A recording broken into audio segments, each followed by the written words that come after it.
இன்னைக்கு பார்க்க போகிற டாபிக் சோலார் செல். ஓகேங்களா? சோலார் செல்னால் என்ன அப்படின்னு பார்ப்போம். It is a PN junction device. It requires no bias.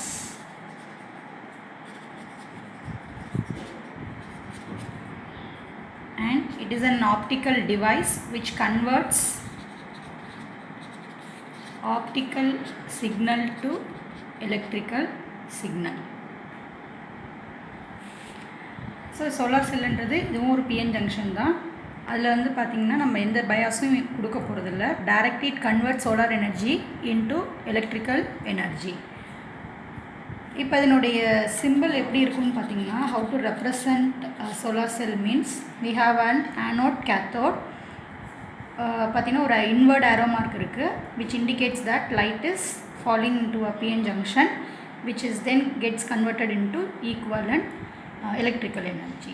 So இப்போ the working principle for a solar cell பார்த்தீங்கன்னா, when a light is incident into a solar cell which is nothing but a PN junction device, an electron hole pair will be generated. Solar light இதில் படும்போது electron hole pair generate ஆகுது, which in turn will result in a creation of a small potential difference inside it. Thereby it creates a current inside the material.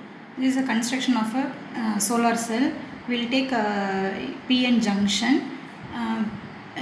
We usually consider the top surface of a solar cell to be very thin surface. ஏன் இதை தின்னாக வைக்கிறோம் அப்படின்னு பார்த்தீங்கன்னா, preferably இந்த இடத்துல B type மெட்டீரியலை வந்து நம்ம என்ன பண்ணிக்கிறோம்னா தின் லேயரை அசியூம் பண்ணிக்கிறோம்.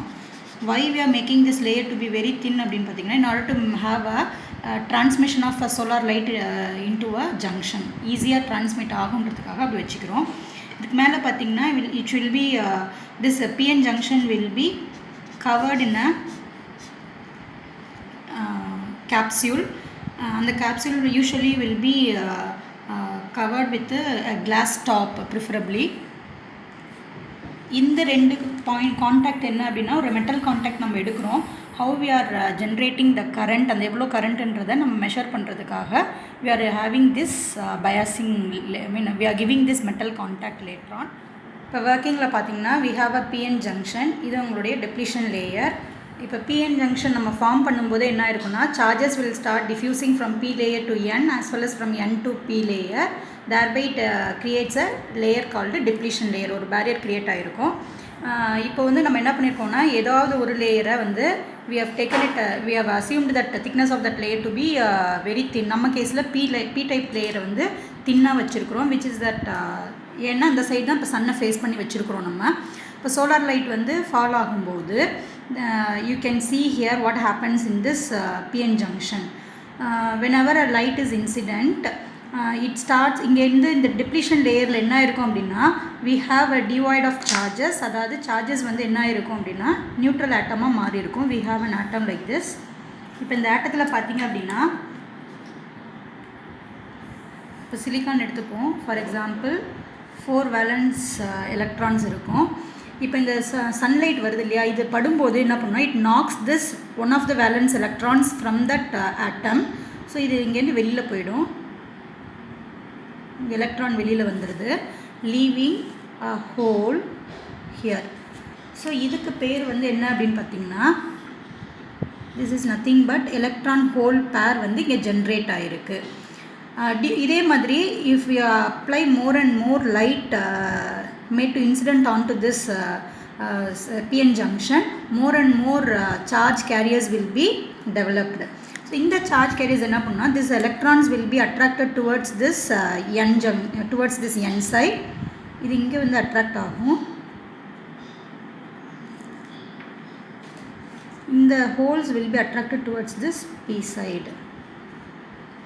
அதாவது ஏன்னா இங்கே வந்து அந்த ஐ மீன் நெகட்டிவ் சைடில் வந்து அட்ராக்ட் ஆகும்.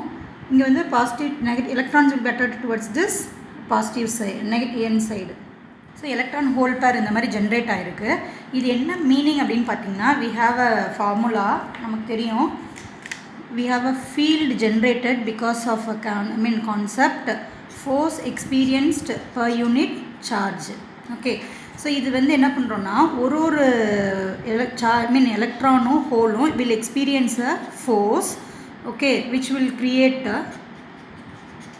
field inside this depletion layer. Due to the induced field, the electrons will be attracted towards this n side and holes will be attracted towards this p side. சரிங்களா? இப்போ இந்த ஃபீல்டு என்ன பண்ணோம் அப்படின்னா, இதே வந்து ஒரு சப்போஸ் வந்து for an intensity of a light வந்து ஒரு ரேஞ்ச் வரைக்கும் நம்ம அனுப்புகிறோம் அப்படின்னா, இந்த மாதிரி ஒரு சார்ஜ் கேரியர் எப்படி ரியாக்ட் பண்ணியிருக்குன்னு பார்த்தோம். எப்படி வந்து ப்ரொடியூஸ்டு திஸ் ஃபீல்டு அப்படின்றது it induces a potential difference இங்கே செட்டப் ஆகுது. That potential difference is responsible for producing a current inside the material. இதுதான் வந்து working of a solar cell. Suppose இப்போ வந்து என்ன பண்ணுறோம், இது வந்து என்ன அப்படின்னு பார்த்தீங்கன்னா, டைரெக்டாக சன்லைட்டை எப்படி வந்து எலக்ட்ரிக்கல் எனர்ஜியை உள்ளே வந்து க்ரியேட் பண்ணுதுன்னு பார்த்தோம். அந்த எலக்ட்ரிக்கல் எனர்ஜியை நம்ம வந்து ஒரு பர்டிகுலர் ப்ராக்டிக்கல் பர்பஸ்க்கு எதுக்காக யூஸ் பண்ணணும் அப்படின்னா, we need to create a contact. ஒரு மெட்டல் கான்டாக்ட் மேலேயும் அதே மாதிரி இந்த சைட்லேயும் கொடுக்குறோன்னு வச்சுக்கோங்க. One will act as an anode, another will act as a cathode. Positive negative ஒரு கான்டாக்ட் நம்ம கொடுக்குறோன்னா, ஒரு வயரிங் பண்ணுறோம் அப்படின்னா என்ன பண்ணோன்னா, the current induced inside this will be passing through this circuit. Okay, so hope you will understand this working. Now we will see the VI characteristics of a solar cell. இப்போ பார்த்தீங்க அப்படின்னா, when the ரெண்டு கண்டிஷனில் பார்ப்போம். Suppose when solar cell is open circuited இருந்தால், அதாவது when there is no bias been applied அப்படின்னு பார்த்தீங்கன்னா என்ன ஆகுது அப்படின்னு பார்த்தீங்கன்னா, the output voltage எப்படி இருக்குன்னா will be maximum and the current which is flowing through it will be zero, minimum actually zero. ஓகேங்களா? இதுக்கு பேர் என்ன அப்படின்னு சொல்லுவாங்கன்னா, we have open circuit voltageன்னு சொல்லுவோம். அதாவது before the solar light falls in the PN junction. இப்போ ரெண்டாவது கண்டிஷன் சப்போஸ் பார்த்தீங்கன்னா, when solar cell is short circuited, அதாவது பயாசிங் நம்ம கொடுக்குறோம், மெட்டல் கான்டாக்டில் கனெக்ட் பண்ணுறோம் அப்படின்னா என்ன ஆகும் அப்படின்னா, there will be increase in the current value. Okay, ஒரு பர்டிகுலர் லைட் இன்டென்சிட்டிக்கு current reaches a maximum value. ஆனால் அந்த இடத்துல வோல்டேஜ் எப்படி இருக்கும் அப்படின்னு பார்த்தீங்கன்னா, V is 0 அண்ட் கரண்ட் வந்து ஹாவ் அ மேக்ஸிமம் வேல்யூ. சரிங்களா? இந்த இடத்துக்கு இந்த கரண்ட்டுக்கு பேர்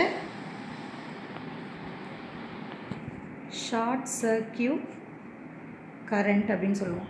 If we keep on increasing the light intensity or the time of exposure of sunlight to a PN junction, accordingly you will get this VI curve for various categories like these things. Say for example, for 50 milliwatt per centimeter square the curve will be like this. For 100, for 150 etc. the curves will be represented in this way. So இதுதான் வந்து அதனுடைய VI characteristics. Next we will discuss about the advantages of a solar cell. இப்போ இவ்வளோ நேரம் நம்ம பார்த்த solar செல்லுக்கும் முன்னாடி பார்த்த பிஎன் ஃபோட்டோ டயோடுக்கும் என்ன டிஃப்ரென்ஸ் அப்படின்னு பார்த்தீங்கன்னா, ஃபோட்டோ டயோடுன்றது works under reverse bias condition பார்த்தோம், மேஜர் டிஃப்ரென்ஸு. இதே வந்து சோலார் செல் பார்த்தீங்க அப்படின்னா, இட் ரிக்வயர்ஸ் நோ பயாஸ், டைரெக்டாக சன்லைட்டை பட்டு இட் கெட்ஸ் கன்வெர்ட்டட், அவ்வளோதான். இதில் வந்து என்ன ஆகும் அப்படின்னா, இந்த efficiency will be more. Okay, இங்கே வந்து எஃபிஷியன்சின்றது in terms of generation of this conversion of a current light into current will be more. அதாவது ஆப்டிக்கல் சிக்னல் எலக்ட்ரிக்கல் சிக்னலாக மாற்றக்கூடிய அந்த எஃபிஷியன்சி வந்து இந்த டயோடில் அதிகமாக இருக்கும். And here the production can be done at a larger scale. நம்ம எவ்வளோ, ஏன்னா சோலார் சோர்ஸுன்றது நமக்கு வந்து அவைலபிள் என்ன அப்படின்னு பார்த்திங்கன்னா, we can use massive production நம்மளால் இதெல்லாம் பண்ண முடியும். And it is highly compact in nature. Even நம்ம சாதாரண ஒரு கால்குலேட்டரில் கூட பார்த்திங்கன்னா ஒரு பவர் சப்ளையாக யூஸ் பண்ணிக்கலாம் சோலார் செல்லை. அண்ட் அதனுடைய சைஸும் பார்த்திங்கன்னா வெரி ஸ்மாலாகவும் இருக்கும். டு அ லார்ஜர் எக்ஸ்டென்ட் நம்ம தேவையான ப்ரொடக்ஷன் தகுந்த மாதிரி நம்ம யூஸ் பண்ணிக்கலாம். அண்ட் இன் பிக்கெஸ்ட் டிஸ்அட்வான்டேஜ் அப்படின்னு பார்த்திங்கன்னா, we cannot get the solar energy through the day. அதனால் என்ன பண்ண முடியும்னா ஒன்லி ஃபார் ஃபியூ ஹவர்ஸ் நம்ம அந்த சோர்ஸை யூஸ் பண்ணிவிட்டு அந்த எனர்ஜியை நம்ம வேணால் ஸ்டோர் பண்ணிவிட்டு we can utilize later on. அதான் அதனுடைய disadvantage. And then I'll list out some of the applications of this solar cell. Applications அப்படின்னு பார்த்தீங்கன்னா இப்போ வந்து ஸ்பேஸ் ஷிப்ஸ்லாம் இருக்குது இல்லைங்களா, ஸ்பேஸ் ஷிப்ஸ்லாம் வந்து அதை ரன் பண்ணுறதுக்கு, சேட்டலைட்ஸ் ஒர்க் பண்ணுறதுக்கு என்ன பண்ணுறோம் அப்படின்னா அதுக்கு வந்து தேவையான பவரை வந்து we are giving with the help of solar panels use பண்ணியிருப்பாங்க. And we can use it for calculators, power சோர்ஸஸாக இதுக்கு யூஸ் பண்ணுறாங்க. And we have a solar cooker. இதை யூஸ் பண்ணி நம்ம நிறைய வந்து யூஸ் பண்ணிக்கலாம். சோலார் ஹீட்டர்ஸ் இதெல்லாம் கேள்விப்பட்டிருப்பீங்க. And then we can use this for small டாய்ஸாகவும் நிறைய இதில் யூஸ் பண்ணியிருப்போம். ஓகேங்களா? So these are some of the applications of a solar cell in our day-to-day life. And thank you for watching.